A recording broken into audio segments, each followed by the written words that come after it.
Salam sejahtera Bapak Ibu Saudara, kembali lagi bersama saya Diki di dalam program Renungan Harian pada hari ini. Selamat Natal dan Tahun Baru untuk Bapak Ibu semua. Kira-kira apa nih resolusi kita tahun ini? Apakah ada resolusi baru atau mungkin melanjutkan atau mengulangi resolusi yang sama seperti sebelumnya? Seperti judul pada renungan hari ini, tahun baru nggak harus resolusi baru. Maksudnya apa? Sebelum itu marilah kita baca bersama-sama Pengkhotbah 7 ayat 8 yang berbunyi demikian. Akhir suatu lebih baik daripada awalnya. Panjang sabar lebih baik daripada tinggi hati. Bapak Ibu Saudara, seringkali ketika kita memulai tahun baru, kita memulai dengan cita-cita, dengan harapan, dan yang paling sering adalah sebuah resolusi baru. Resolusi singkat cerita merupakan sebuah rencana atau target atau impian yang ingin dicapai oleh setiap orang untuk ketika kita memulai sebuah momen yang baru. Misalnya resolusi ingin turun berat badan, rajin olahraga, rajin ibadah, rajin menabung.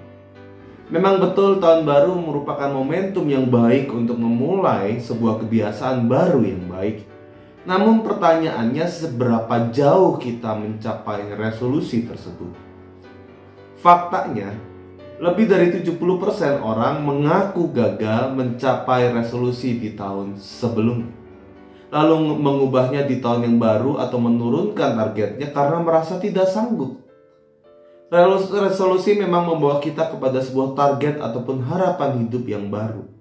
Namun gak jarang juga resolusi yang diciptakan tidak diikuti dengan konsistensi dan perencanaan yang realistis. Sehingga dalam pelaksanaannya, resolusi kita menjadi abu-abu, tanpa target, sulit dicapai. Dan rasanya hampir terasa selalu gagal. Itulah menurut buku Atomic Habits. Lalu bagaimana kita harus menyikapinya? Pengkhotbah 7 ayat 8 mengingatkan begini. Kita diajak untuk melihat pentingnya sabar dan menghargai proses dalam kehidupan. Daripada kita selalu mencari awal yang baru atau membuat momentum yang baru, membuat perubahan besar dengan secara ataupun sikap yang euforia tahun baru, kita diajak untuk berfokus pada akhir yang lebih baik. Kita berfokus pada tujuan, berfokus pada proses dalam kehidupan kita. Karena memang kehidupan kita adalah sebuah proses yang panjang. Bukan hanya proses 1 tahunan saja, maka dikatakan gagal. Melainkan kehidupan ini merupakan proses yang terjadi terus menerus, yang dapat kita lihat selama beberapa tahun. Maka dari itu, daripada kita membuat sebuah resolusi yang sepenuhnya baru setiap tahunnya, marilah kita melihat resolusi ataupun harapan kita di tahun-tahun sebelumnya yang mungkin tidak tercapai.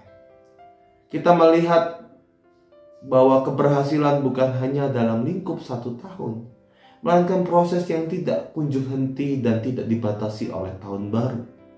Maka dari itu kita bisa mengatakan bahwa saya sudah dan sedang berproses dalam beberapa tahun menuju arah yang baik. Contohnya, berat badan saya kurang lebih 85. Maka resolusi saya adalah resolusi saya yang ingin saya capai adalah mencapai berat badan ideal, yakni 70. Maka sangatlah tidak wajar kalau saya turun diet sedemikian rupa sampai berat saya 70. Saya memaksa diri saya untuk mencoba memulai hidup sehat, makanan yang baik, menakar kalori setiap harinya, sehingga nantinya dalam beberapa tahun berat badan ideal itu saya harapkan bisa tercapai dengan usaha tersebut. Maka dari itu, jika mungkin resolusi kita gagal tahun ini atau tahun lalu, ingatlah untuk terus melihat proses, sejauh apa proses yang sudah kita lakukan. Kalau saya ambil contoh tadi, misalnya begitu ya, berat badan 85, maka ketika saya ternyata hanya turun sampai 82, maka marilah kita melihat bahwa proses 3 kilo di tahun yang baru nantinya itu adalah proses yang baik. Proses itulah yang ingin diajak oleh pengkhotbah untuk kita lihat secara lebih utuh, secara lebih panjang. Maka dari itu, marilah kita untuk melihat dalam kacamata yang lebih luas. Dan kita diajak untuk mau bersabar dalam setiap proses kehidupan kita. Sekali lagi, selamat tahun baru. Selamat melanjutkan proses kehidupan dengan sukacita dan hikmat dari Tuhan. Amin.